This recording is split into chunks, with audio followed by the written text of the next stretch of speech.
ফেরাউন ইমান আনছে, এই জন্য ফেরাউনের লাশ এখনো ফসে নাই, গলে নাই, ওখানে আছে। মূল কথাটা হচ্ছে কোন ছেলে সন্তান কি যাই না শুই না তার বাবার নামে বদনাম করবে। হেতের আব্বা হইল গিয়ে ফেরাউন। হ্যাঁ, এই 5 ওয়াক্ত নামাজ কোরআনের কোথাও নাই, এটা আমি এখনো পাই নাই।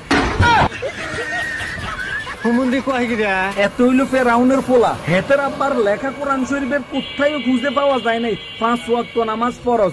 সেইখানে স্পষ্ট ভাবে লেখা আছে গাঁজা খাওয়া হালাল।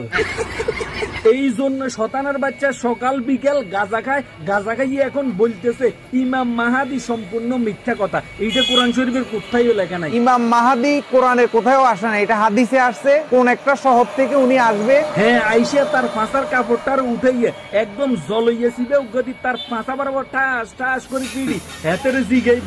এইসব গাঁজাগুড়ি কথা বাকি তুই কোথায় থেকে বলস?